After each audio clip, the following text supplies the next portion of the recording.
Hello, I'm Dan Toppy and welcome back to another brand new Fortnite video. Today I want to talk about some new leaks which have just come out about Season 4, which covers the brand new Battle Pass theme and also big changes that will be coming to the game to keep it more exciting and to keep players playing it for longer. So this leak was made by a Reddit user called Internet Adam, and apparently in the past he has made other leaks which have all been accurate and they have actually gone into the main game, so we can trust what he's saying mostly, because he must either have a reliable source or he must be a developer himself making the game and he's choosing to leak this before it comes out. So the first thing that he talks about in his post is the Meteor that's meant to be hitting, and he's saying that the Meteor is going to be hitting Dusty Depot instead of Tilted Towers. I think this is actually quite likely because if you look at the map around Dusty Depot it is quite open, and then you look at the new parts where they have been redeveloping it. So around Tilted Towers and Shifty Shafts they've really been trying to make it a more close quarter environment. They haven't been trying to space things out as much, and if you look at Dusty, it is still one of the remaining places on the map that is really open and there is those massive fields around it, which does kind of make it an area of focus where everyone is looking towards Dusty in that area. But because of this, it does sort of cause a divide between Tomato Town and the other areas like Salty Springs, because you do have to cross that massive open area before you can move to those part of the map.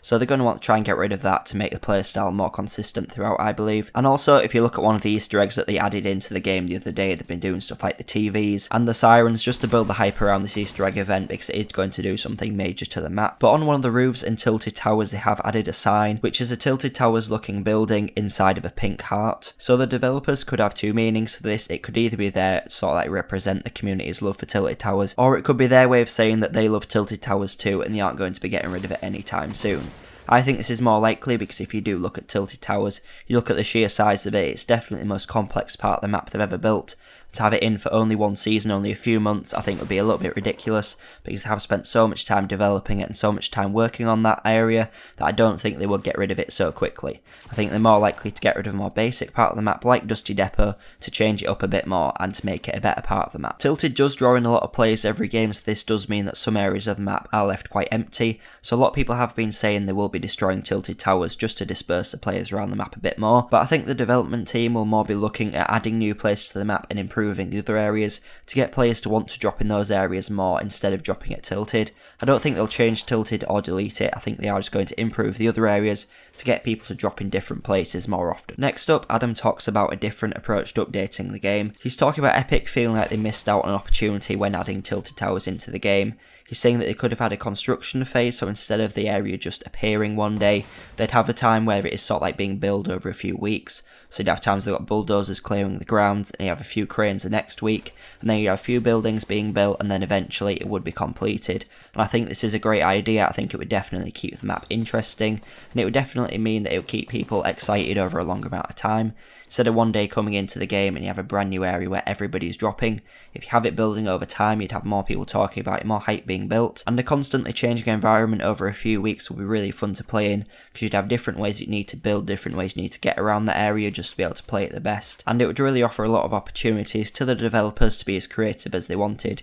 We've seen with this Meteor event, which is one of the biggest Easter egg events they've done so far, and it's definitely the most detailed one. They have been being really creative with it, making it really in depth and making it really hard to find those hidden Easter eggs and those hidden messages, so that the community have things to work towards, and it really brings the community together in the build up to this new event. After that, Adam says that Moisty Mire will be gone by the end of Season 4. I think this is also quite likely, because Moisty Mire is one of those old style parts of the map where it is extremely slow, and you are dropping into the middle of nowhere near the coast. I know that they did do the challenge that brought a lot of players over there, and they do have quite a bit of loot over there now, but it still isn't really worth it for large portions of the game. And this would also open up such a huge portion of the map where they'd have so many opportunities, and they could do so many different creative things with it to try and bring those players over to the different areas of the map, because I think that's one of the things that Fortnite is struggling with at the moment. All of the players drop in just a few locations, and that isn't really great for the game, because it means that the game's finished really early, and it means that by the last few circles you've hardly got any players left. What they'll want to be doing is using these empty parts of the map like Dusty Depot and Moisty Mire to really build something great there to push the players out of Tilted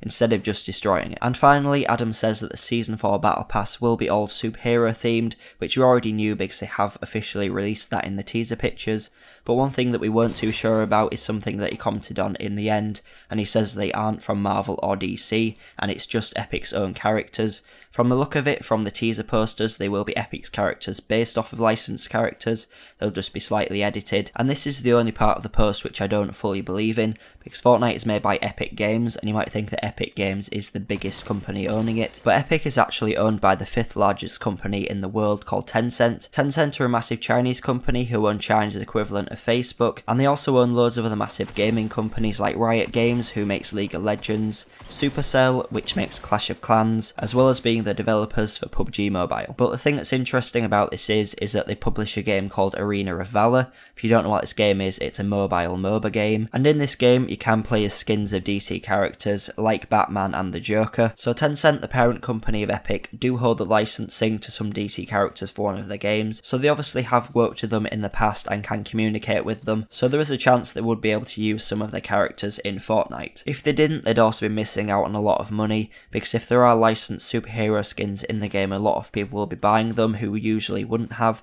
I definitely would be. If there's DLC skins that you can't unlock in the game, and they are really good ones that I wanted, I would definitely be buying them just so I could play as that character. So from Tencent and Epic's point of view, which really is all about making money, they would most likely want to put these licensed skins into the game because it will make them more money, just like how they did with John Wick in Season 3. But with Season 3 ending in just a few days time, and Season 4 which should start just a week after, it's a really exciting time to be playing Fortnite. But let me know what you think of all of this in the comments down below. On screen now is an end card which will link you through to my playlist of all the Season 3 challenge guides. If you haven't completed all your challenges by now, you only have a few days left to complete them, so make sure you are clicking on this playlist so then you can be helped out in every single challenge, so you can get that John Wick skin before it ends. But thanks for watching, and I'll see you in the next video.